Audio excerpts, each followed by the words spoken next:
So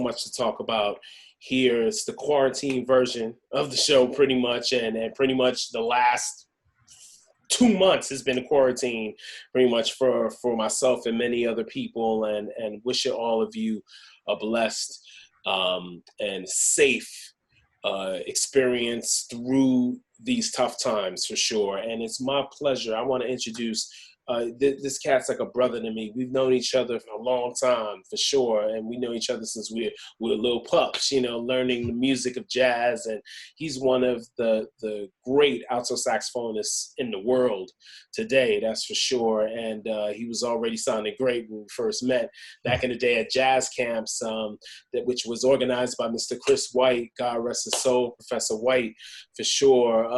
And also I met another brother of his from Philly named Jonathan Blake, and we all three of us have that connection. So it's my pleasure to talk about The Last Dance. The Jordan documentary just ended, very interesting, as well as talk about the music world and what's going on with many other of our comrades, and how we're just trying to make ends meet during this pandemic, which shall pass soon, hopefully. Yes. My pleasure to introduce the great Jaleel Shaw in the house. How are you, Jaleel? Man, I'm good. How are you, man? Oh man, blessed, brother, blessed. I've been doing these Zoom things, and everything just after Last Dance, and I want to do more of it and everything, just to communicate with my friends, and everything, and see how things are going. How are you doing? How's you and your family? To talk about what's up. How's your mom doing, first of all? How's Mr. Shaw doing? My mom is doing good. It's I'm still, this is still very surreal to me, and I'm having moments where I'm like, I can't believe that this is happening. Yeah. And my mom, I worry about her. She's a single mom, so she's holding things down at home, but I miss her. I'm keeping my distance because, I have to drive to go see her, and I don't want to if I have to stop along the way to go see her, I don't want to, make any bad choices, even if I have to use the bathroom. I'm afraid about having to go to a rest stop, Dig. So, but she's hanging in there. I talk to her as much as I can. And, me, I've just been literally staying in the house, like not going anywhere. That's why you're doing the right thing, man. Yeah. Yeah. But after a while, it's, that's why I'm really hoping this thing, really everyone does their part to, flatten the curve and stay in, so that, not only I can get out, but I mean, as a musician, not being able to play and not having played with people in over 2 months now. I was supposed to be on the road with Christian McBride right now. Wow, with the Inside Straight, right? Mm-hmm. And then we have a tour, the big band, Christian McBride. Really? We have a tour in the fall, October. Wow. Maybe, maybe. Right. So, right. Yeah. So it's deep. This is a really deep moment. On the other end of it, I've been thinking about a lot. I've been, it's really a time for reflection and thinking about my practice time. I'm a teacher at Manhattan School of Music, so I'm also, I'm still teaching through Zoom, and yes, it's deep just to deal with the students and talk to the students about not only music but life and moving forward as a musician in these times, because there's a lot of uncertainty. Yes.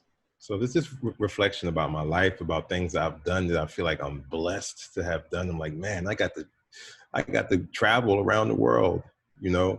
I got to see things. I got to meet people around the world and play music all around the world. And now it's like, it just seems like a huge blessing to have even been able to leave my home, you know? Oh, that's a deep perspective. Yeah. Same thing I feel. You know, it was crazy, Lil, like going to airports. I'm already on, I was already on edge going to airports, you know what I mean? Mm-hmm. Just being careful, having the sanitizer, whatever. But Yeah. now, brother, it's like, if we wear gloves around the airport, still got to get rid of them to eat. You still got to eat if Mm-hmm. you're on a layover, you know what I mean, or Mm-hmm. something like that. Like, Yeah. and then the mask and my dude, and then you know how crunched up we are on And those then, planes, yeah. man. Oh God. Yeah. And if someone cough, like even covering their mouth, I feel like I elbowed them. You know what I'm saying? Like, you know what I mean? Like, Yeah, it's like yeah, a I know what you reflex. mean. No, but on all seriousness, I think we were talking about before we got on about us, as musicians doing more virtual recording, more like pretty much modern technology. That's how a lot of pop music works. Pretty much Right, how people will send tracks and then they'll lay it down like vocalists or horn players a lot. But right, in our music, we want that live experience where we're with cats in the session, because there's always those nuances we'll get to hear what the drummer right, is doing or whatever. It just right, doesn't feel natural when you have to right. overdub and stuff. But that could be the wave right now. Yeah, I mean that's something that we're going to have to try to figure out and adjust to. Um, it's something that even that and I'm realizing now, like I've been doing Instagram videos and some people send me files of stuff. It's not easy at all, you know, playing along with someone, because there's no true interaction, Mm, like you're not really able to respond. I mean, I guess I can respond to someone that has recorded something, but it's not the same kind of response. It's not the same. It's not true interaction. But mm-hmm. we have to figure it out, and there's latency in the videos. So, we can't really do anything live yet as far as performing. I think Right. maybe that's going to change soon, Maybe apps. There'll be yeah, apps that are more yeah, susceptible to that. They're trying to yeah, do some stuff. Yeah. yeah. So I think if that can happen, that'll be better. But I really, I want to get back to like real playing.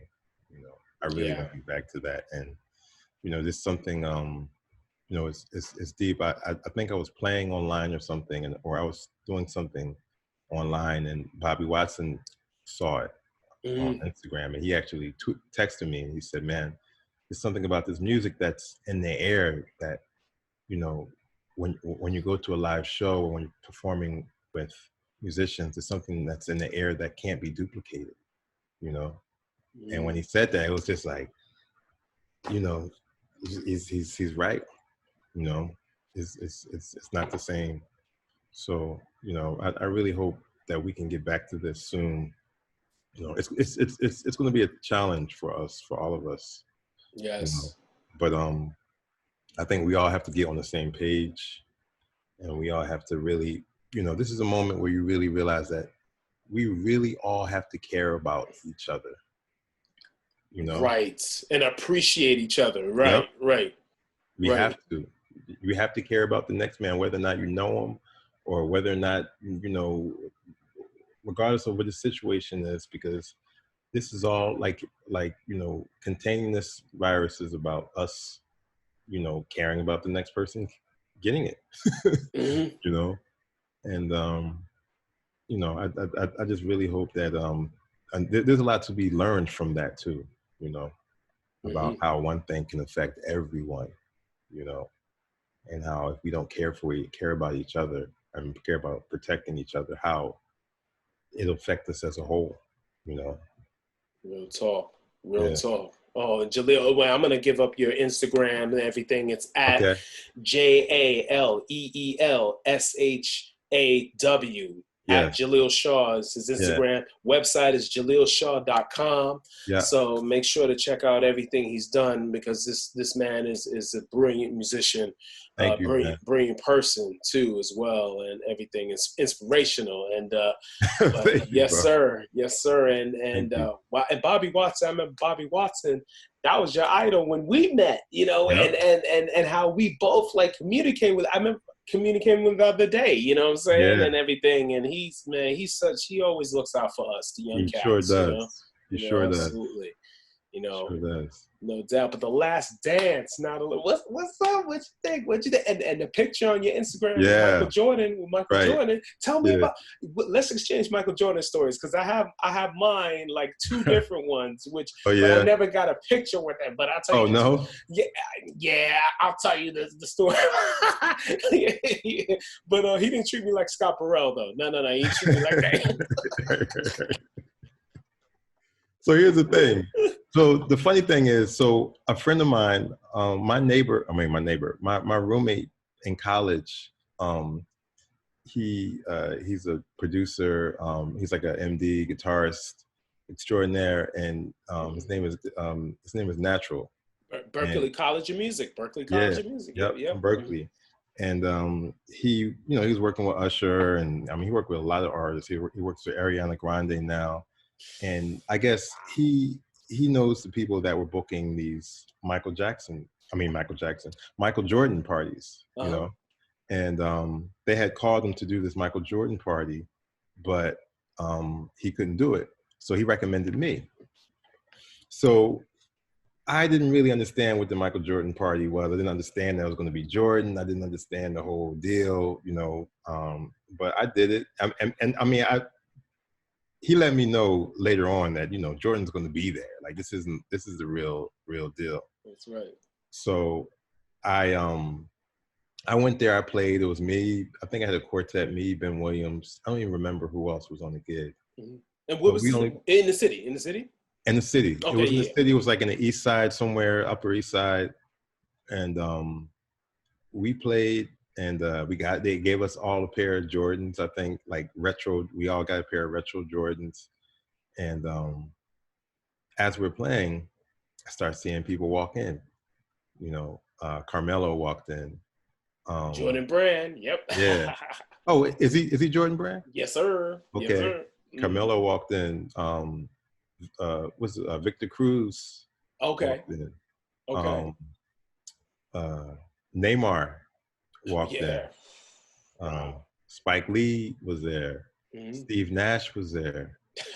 And like within the past maybe 10, 15 years, I've become a huge basketball fanatic. Yeah. A huge basketball fanatic. But in that moment, like after a while, after you see these guys walking in, even within that short amount of time, you don't realize you're amongst like legends, mm-hmm. Especially Michael Jordan, and the crazy thing is there were some guys there that I didn't even recognize, and I don't even remember who they were. I felt kind of silly later because Ben was telling me blah blah blah was there and blah blah blah was there, and I was like, man, I didn't even know that was him, because there were different athletes from a lot of different sports there. Mm-hmm. So the funny thing with that was, before I did the gig, when they asked me to do the gig, one of the stipulations I said is, I want to get a picture with Michael Jordan. And the Jordan people told me, do not ask Michael Jordan for a picture. So I had it set that I was not going to ask Michael Jordan for a picture. And I had my iPhone. It was an old iPhone. I'll never forget this, because it was an old iPhone and my battery was running it was like 5%. And I wasn't even thinking about charging it, because I wasn't thinking about asking anyone for a picture. I just had my phone upstairs. Right. So somewhere during the party, I actually went upstairs just to get on my phone, to get on Instagram. And I look on my phone. I look on my phone, like this is like within, all this happened within 4 or 5 minutes. I look on my phone, and Ben Williams had taken a picture with Michael Jordan, and he had posted it on Instagram. And wow. I'm like, what? Like, you got a picture with Michael Jordan? Like, they're telling me don't take pictures with anyone, or don't even ask them for a picture. So now the rest of the night, I'm trying to figure out how I can get a picture with Michael Jordan. So I got a picture with Spike Lee. Kelly Rowland was there. I was a huge I had, like, that was my biggest crush on in Destiny's Child was Kelly Rowland. So I Yep, took a yep, picture with Kelly Rowland. yep. Neymar was actually hanging and talking to us, but I didn't understand who Neymar was. When I realized who Neymar was, I was like, you know. So Yep. finally, the night's ending. Everyone's really getting loose. Like, it's like chill. Like, no one's really, you know, like, no one's really a fan. Everyone is his friends there. That's right. That's right. So Jordan is obviously getting ready to leave. And someone comes up to Jordan and asks for a picture. And whoever that person was that asked him for a picture must have known him. Because Jordan was like, because he took it like easily. He was just like, yeah, you know, come on. And so when I saw that, I took my camera out and I'm like, oh, I'm going to get a picture too. So I go up to him and I said, Mr. Jordan, can I get a picture too? And he gave me this look like, you really asking me? But at the same time, I think he had it in his head, I just took this picture with someone else. How can I turn this guy down? And also, did he hear you in the band killing? You know, I don't know if he, you know what? And that's the thing. I'm not sure if he likes music. He was talking right. about Kenny Lattimore. Right. He was talking about Kenny Lattimore. Right. On the Last Dance. Right. That's true.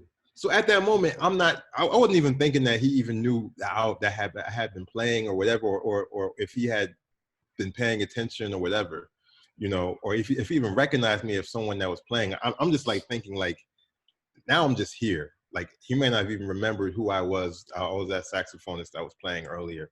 So he's like, yeah, come on. So I take the picture. The guy takes the picture. Flash doesn't go off. And when the flash doesn't, and so the guy takes a picture and he gives me back my phone, Jordan walks off. Jordan's leaving. I look at my phone, pitch black. The picture's pitch black. And when I like, so I had to sit and edit that picture. You don't know how long it took me to get that picture to look the way it was. Yeah. But it's funny. I should have, you know, I think that even if Jordan knew who I was, even if Jordan liked the music, you know, he's not into taking pictures. So you're really lucky if you get a picture with Michael Jordan, you know. And so afterwards, when I had the picture, the people at Nike that were still there, they could not believe it. They said, this is like one of the first times that you know, that anyone that did a party or got that close to Jordan was ever able to take a picture that they saw. And I'm like, wow. But the deep thing is, in that documentary, you can kind of see he doesn't like signing autographs. Like, he doesn't really sign autographs that much. And I was like, oh, okay, maybe I did get lucky. Yeah, only for like the sick, you know, for kids, you know, underprivileged or terminally ill kids or something like that. Yeah. And man, I gotta tell you about one Jordan story. It's crazy. Okay, tell me. Oh man, like, I got to go to the Jordan party in New Orleans back in the 2017 All-Star weekend. Yeah. And a good friend of mine got me into it.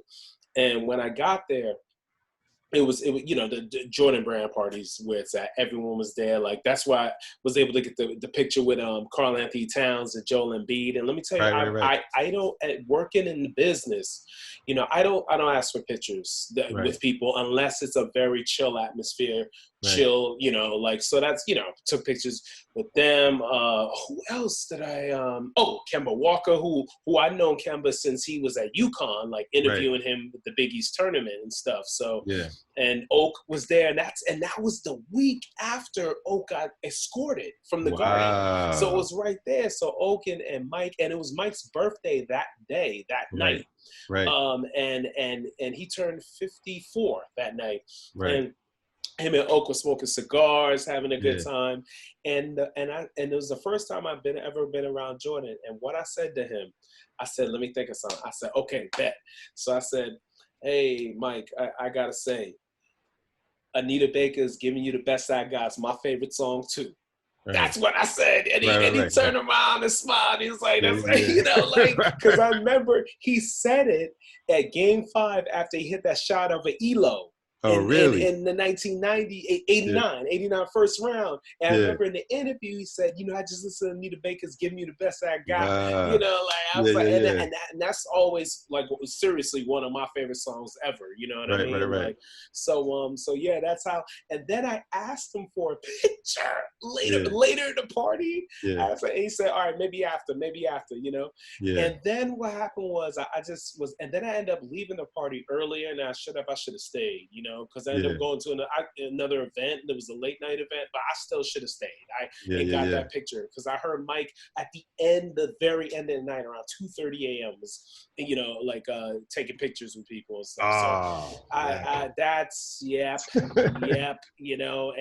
everything. And I was like, but at least he wasn't annoyed, like, because an hour later I went up to him and asked for a picture. So at least he wasn't annoyed because I opened him up with the right, right, Anita right. Baker. Yeah, yeah, yeah, Yeah. yeah. So that's my joyous story, Right, But right. yeah, what was your biggest takeaway? You saw all 10 parts of The Last Dance. I saw every episode. Ooh, Yeah.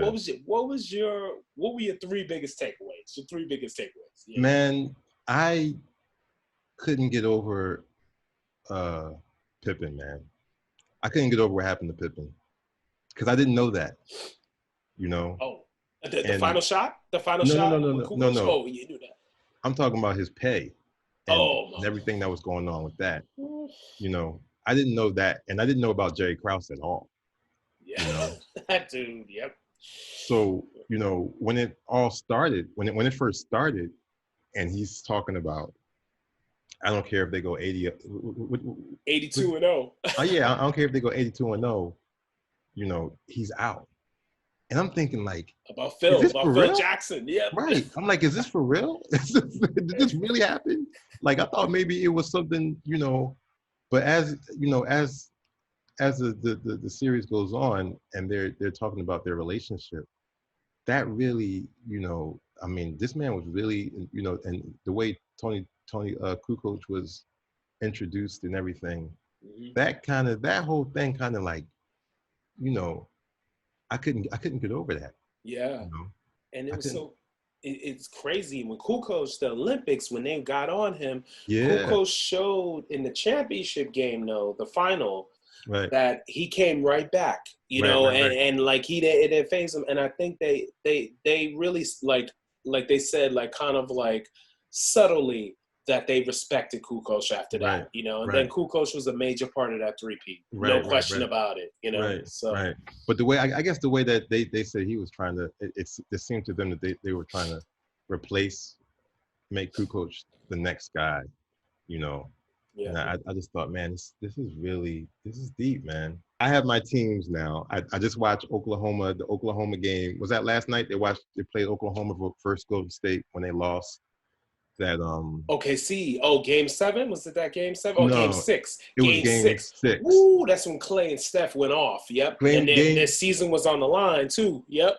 Man, that hurt my heart, man, because I was an Oklahoma fan, man, for the Ah, longest. yeah. When they had Serge, Ibaka, Oh, Harden, Ibaka. And and Harden. Yep. Come on, man. It's like as soon as Harden left, I was like, what is like Harden? I could see that, So as soon as Harden left, I was just like, what is happening? Yeah, and they were still killing, and that was without James. The Right, 2016. right. Yeah, that was without James. And when they lost that series, I said they're going to take this next year. I remember saying That's that. right. Like they lost, because they were up 3-1 or something. That's right. They were up 3-1. That's right. So I said, you know what? They're going to come back next year. So when I love Kevin Durant, but I'm sorry, man. When Kevin left, that was hard for me. I think that was one of the hardest things for me, Kevin leaving. So, I'm saying I digress because I'm saying that the Oklahoma Thunder was my team. But I'm a Sixers dude, man.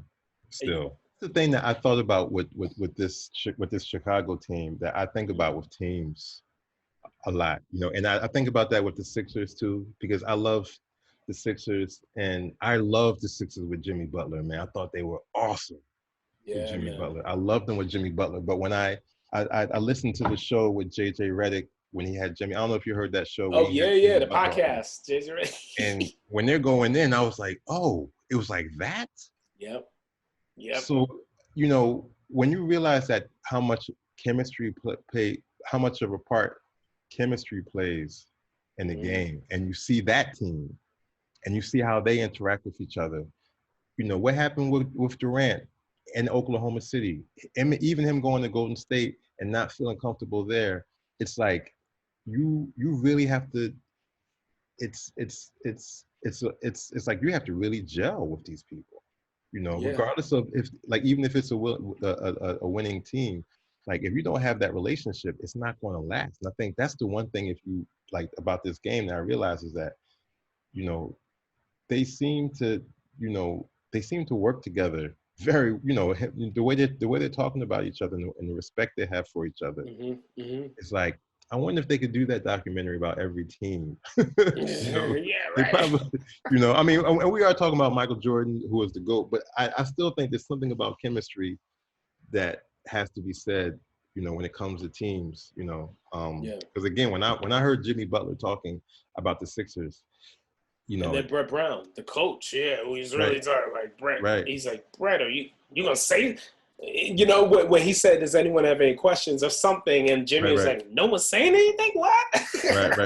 Right. And Jimmy has a reputation for being direct, and you know what?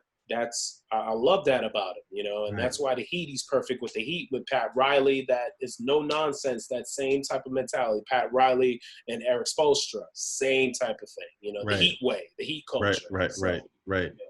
And I think about the players too, and the energy that they have. I'm not sure if it's true, but I heard Embiid and Simmons weren't getting along or something like that, or maybe they were competing. And when I heard that, I was like, I hope that's not true, man. Like, I hope, because those are like, that's my squad, man. Sixers is my squad. Yeah. And even though they weren't having the best season, I really, last year, if I'm, and maybe I could be wrong, but I thought they had the Raptors number, man. I did. Yeah, it was so close. They were so close. evenly matched, Yeah. And Kawhi was the difference. Was the difference, and and I hate when people say it was a lucky shot. No, I mean, okay, he scored 42 points that game. So if he didn't get that shot at the end of regulation, he was going to get it in overtime anyway. Like, seriously, who's going to stop Kawhi in overtime? You know what I mean? Maybe Jimmy Buckets. They would have had to put Jimmy Buckets on him. You know what I mean? So yeah. But Jaleel. So man, what you working on and everything now before we head out, man? It's always a pleasure rapping with you. Thank you, man. And always catching up. But what you got going on, man? Obviously we ain't got no performances. Right. But when we get out, I have a couple projects. I have a few projects that I would like to record. One of them is a quartet. That's the one I was hoping to record soon. Actually, this month I was supposed to record. So, that would probably be out. And then I have a group that's more of a electric group that I wanted to record. But at this point, I'm not even trying to put too much out there, because I just want to, be thankful for where I am, and not, I think there's something about these times that it's almost like saying, like, we're not in control 100%. You can plan as much as you want to. And I do have things I want to do, but I want to, I think I want to focus on maybe doing a quartet record. And I have some other things I'm thinking about, but so there's that. I have my albums that are out. I have 3 records as a leader. 2, I have a label. Name your label. My label is Shangu. Shangu is I don't know if it's Swahili. I forget what the language is. But Somi, Somi? Yeah, Somi. Somi gave me the name for the label, and Shango means mine. I own. So it's my label. And so I put my first 2 records out. I mean, my second 2 records out on that label. And So the those first are one was other on things. Fresh Sound. Fresh Sound was the first one, right? First one was on Fresh Sound.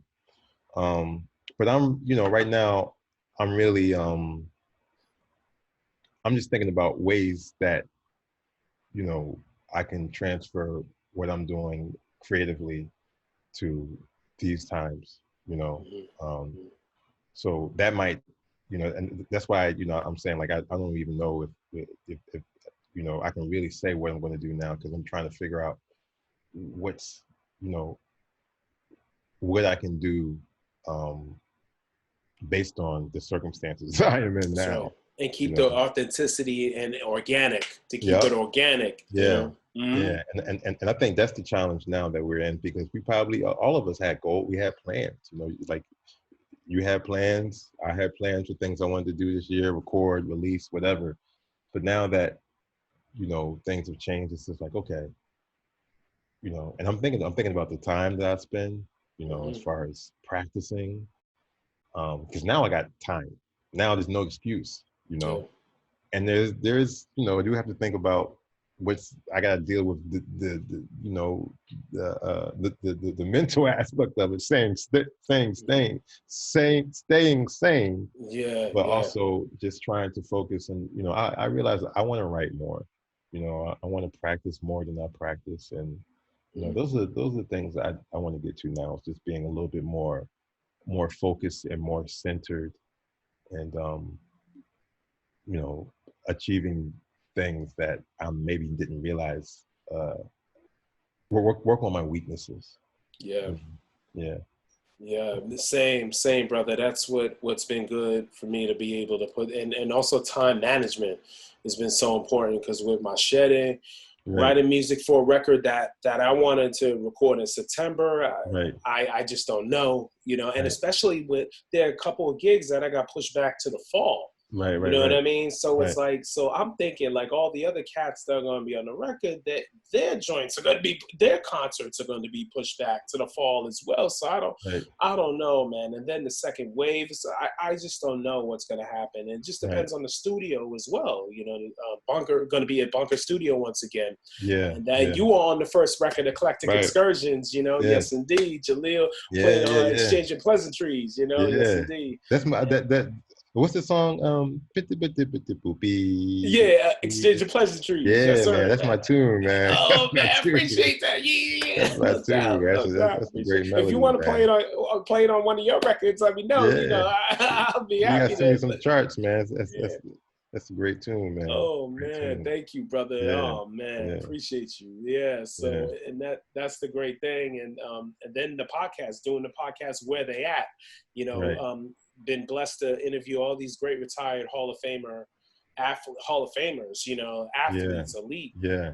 Been really happy, and Teddy Atlas is the last episode. So Teddy Atlas, he's like the guru of boxing and stuff like that. Man, you gotta do Iverson, man. You gotta do. Ooh, I do. Yeah, I do have a contact to AI, to his. Yeah, I need to see. Man, that would be cat. Man for me. Oh man, because I interviewed Larry Brown, which is close. Larry Brown, Julius Erving. Oh, Dr. J. Yes. That's a memory I have. I remember them winning. I think I was 5. I was 5 years old. That's right, 83. I remember Philly winning that championship. 4-4-4.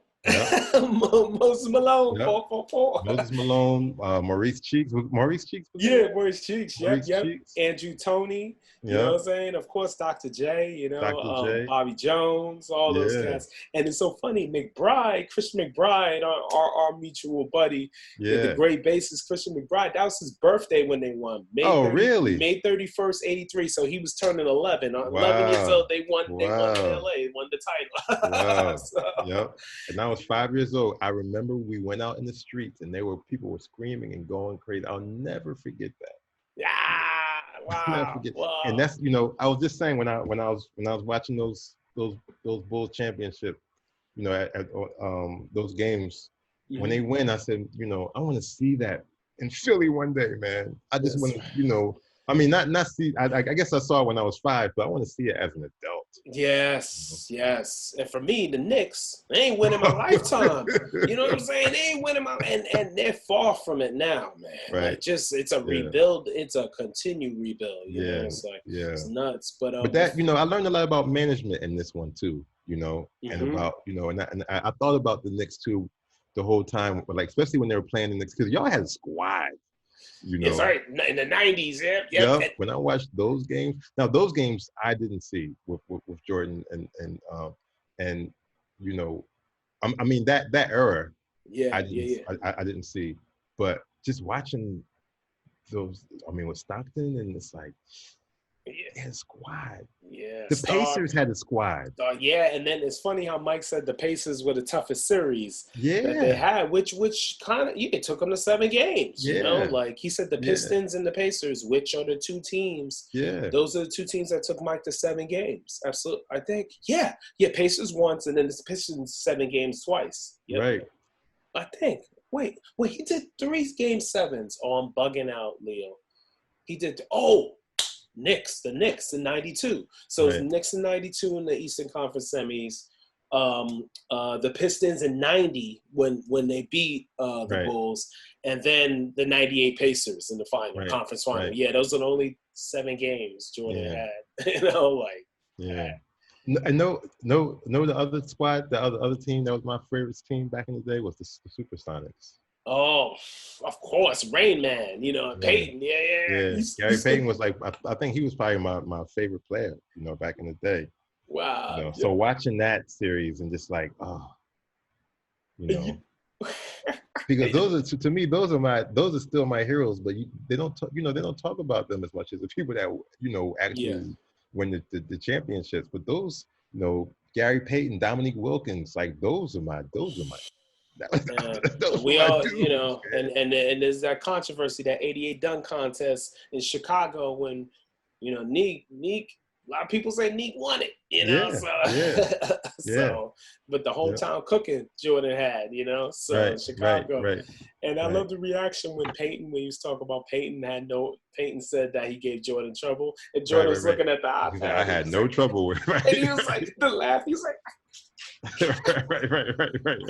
That's a GIF now. That's a GIF of Jordan. Oh, is it? Yeah. Oh, wow. That laugh is priceless, Leo. Wow. No, I noticed Karl Malone wasn't in it. Right. He's not a media guy. He's like in Utah. He's like deep in the forest and the mountains and stuff. Yeah. Wow. He owns like he owns like car stores. Car dealerships, excuse me, in Utah and stuff. But he's not. And then you notice, like when Kobe tragically passed, no one was able to get a statement from Malone because Kobe and Malone kind of had some beef. So Malone's a very mysterious cat, But I had the honor to interview him when he was inducted in the Hall of Fame. Oh, really? Oh man, of course he was a nice guy and happy, being inducted. He's going to be inducted, but yeah, man. Just Sean Kemp wasn't in there too. I know Sean Kemp wasn't there. Yeah, right. It was just GP. That was it. Yeah. Kemp. I would have liked to have heard those people talk too. Yeah, man. That's something I gotta get on the show too. Kemp on the podcast. Because he, it's like you wonder where he at. So. Yeah, man. Yeah. But Jaleel, before we bounce, my brother, give all your information, your social, your links, your albums, everything. Break it down. Security. Break it down. Break it down for everybody. Okay. So y'all can find me on I'm on Instagram, Jaleel Shaw, JALEEL SHAW.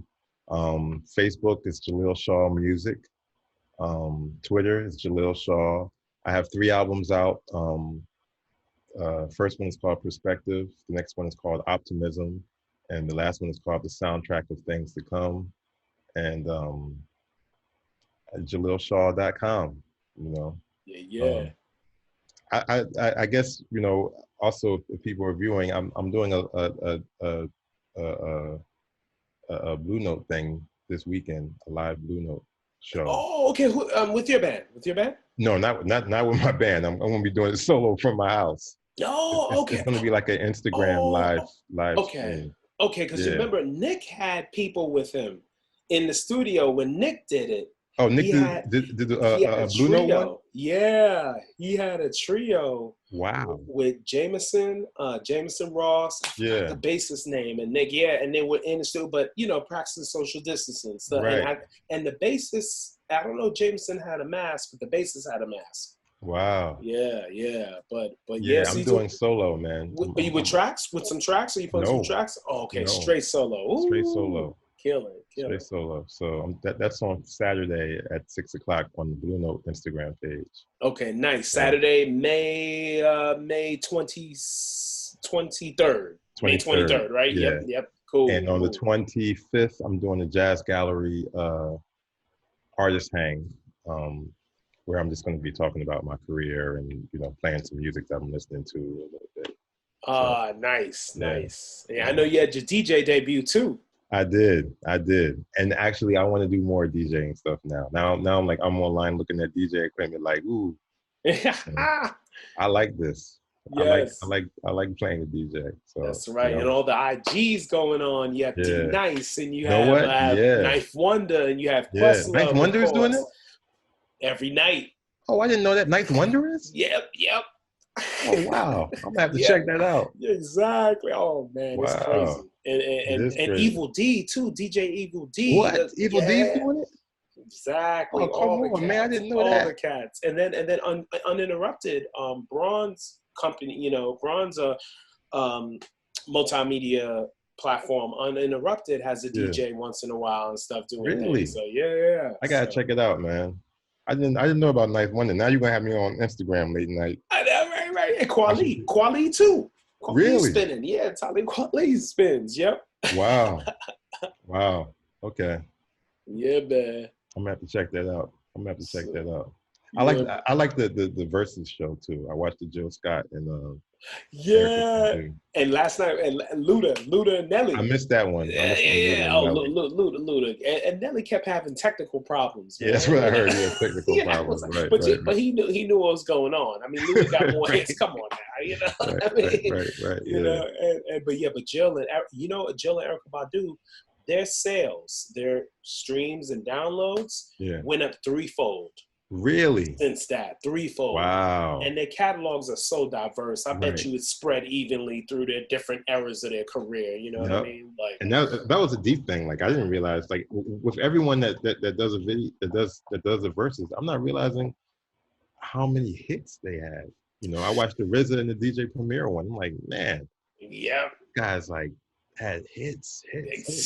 And then Teddy Riley and Babyface. I missed that one too. But I heard that there was some technical difficulties there. Exactly. Yeah. I didn't Yeah. see that one, but Yeah. but I heard that was like everyone's talking about that. Now we need to have maybe Mary J. Blige, Faith Evans, or or Faith hasn't had the hits like Mary. Who would go up against Mary? Who do you I think? don't know, man. That's Mariah Carey? Maybe Mariah Carey. But it's a different genre. It is kind of it's kind of a different genre. Yeah. I don't know who would. Mary is in the league of her own. I know. I'm just thinking. Yes. No, it's deep. I went to go see. Like this is when I realized how big Mary J. Blige was. I went to go see. D'Angelo was opening up for Mary J. Blige. Wow. I think at what's the name of that island that they have a lot of concerts at? St. Lucia. No, it's not St. Lucia. Oh. Randall's Island. Is it Randall's Island? Oh, you talking about here nearby? Yeah. Okay, Randall's Island. Yeah. Okay, dig it. I thought you meant you said Randall's island. I think of the Caribbean immediately. You know what I'm saying? Like I wish I could travel down there, but never that. Yeah, man. I went to go see. So D'Angelo was opening up for Mary J. Blige, and I hadn't checked out. Honestly, if I'm totally honest, I hadn't checked out that much Mary J. Blige. But I was a huge D'Angelo fan. Yeah. And he was opening up for Mary J. Blige, and we got there like right when D'Angelo was going on. So we walked out into the audience, went to get our seats. I looked around. And I'm like, man, there's not that many people here to see this show. Wow. It's not packed like I thought it would be. And I realized there were a lot of people buying the ice cream and the Randall's Island is like, they got all the stands and stuff. It's like a sports place too, I think, right? Yeah. They have a track and field events. They had the Goodwill games in '98 over there. Right. Yeah. So people were buying their snacks and stuff.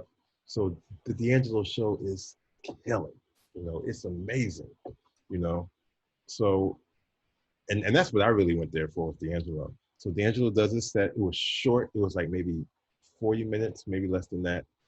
And then like Mary J. Blige goes in, like they broke the stage down real quick to get ready for Mary. Yeah. Man, when Mary J. Blige went on, it was like a rush of people coming in. And that's when It's I realized, like cattle. yeah. And I was like, oh, like Mary J. Blige has a serious catalog. You Yep. know, like people, like she's built a catalog. And she would, like, her set was like 2 hours almost. Wow. That's when And I realized, oh, she's big. Mary J. yeah, Blige is big. no doubt. Yeah. And you know who's doing? Supposedly, they're trying to do the next one, the next battle. Snoop and Buster. Oh, really? Yep. That's gonna be deep, man. That's gonna be deep. Now, Buster's my dude, man. Yeah, man. Yeah. Man, no doubt. Buster, Yeah. like the versatility, that cat. Yeah, rhythmic versatility, man. Oh, man. He's a monster. Ooh, you Wow. got to hear what he said about the Mobb Deep Infamous. What he said about that, because he said he was recording his first album right next to the studio where they were doing it. So, Yeah. he said they would, they'd say what's up and everything, but, people didn't really go into each other's studios, you know what I'm saying? Because that's like, but they, they were still cool and everything, but he talked about how his studio's right next to where they recorded the Infamous, man. Right. Yeah, and that Infamous. Is that online? Is that an interview online, Busta Rhymes? Yes. Oh man, I think it's on his IG. Okay. I think it's on his IG. Yeah. So yeah, definitely check that out for sure. Like, or you can go on YouTube. Like, worst case scenario, okay. if he can't find something, like, go right to YouTube. So definitely. Let me see if Bus has it on his IG. Man, I actually sat. He doesn't. But check. Yeah, definitely YouTube? check on YouTube. Yeah. I was a big Mobb Deep fan too, and I went to a restaurant. There's a restaurant down the street from the Blue Note, and I went there. There's an Italian restaurant called Bar P. Do you know that place? Oh yes, indeed. Yeah. I went to Bar P once, and I was having lunch with a friend, and who came and sat right next to me? Oh, was it Havoc or P? It was P. Word. And I was just like, yo, like, I was completely, but he was so hard, like the way he was talking. Yeah. Like, I was like, yo, I'm not saying nothing to this dude. Well, P is good people's though. Like Maurice Brown, I know worked with him a lot and stuff and everything. But no, P's good people's though. Like from what I've heard. Yeah. I wish I got to meet him. I mean, I wish I would have said something to him because then he passed. He passed from. And he was definitely chiller later in his life, obviously, because he had a lot of health problems. Yeah. Like that. So and then Cube. Just this weekend, Cube, the 30th anniversary of America's Most Wanted. Oh, really? Yes. And wow. Cube did a listening party on IG. Oh, he did? And playing the whole album and talking about it, man. and talking about like the background and the history of everything. And of course, saying, spitting along with the record, Oh, like, really? Memories, Yeah. Wow. So, yes. That's amazing, man. Man, but Brother Leo. Brother man. Many blessings. Oh man, it's Likewise, good to catch man. up with you. I'm glad we were able to do this and everything. And man, and please give your family, your mom and your dad, send them my love too, man. Thank you. Thank you so much. How they doing? They doing good? They're hanging in. Thank you, brother. Like I saw them. They out the window. They said waves. That's why I can't even go and hug them. Right. And so, but I'm talking with them every day, and they're hanging it. Thank you for asking it. And same to your mom and everything. You know what I'm saying? Yeah. Definitely your entire family. So for sure. Thank you, man. Thank you. Yes, sir. Well, wow. But thank you all for watching So Much to Talk About special edition with the great Jaleel Shaw. I'm Nabaté Isles. Be blessed, everybody. Take care.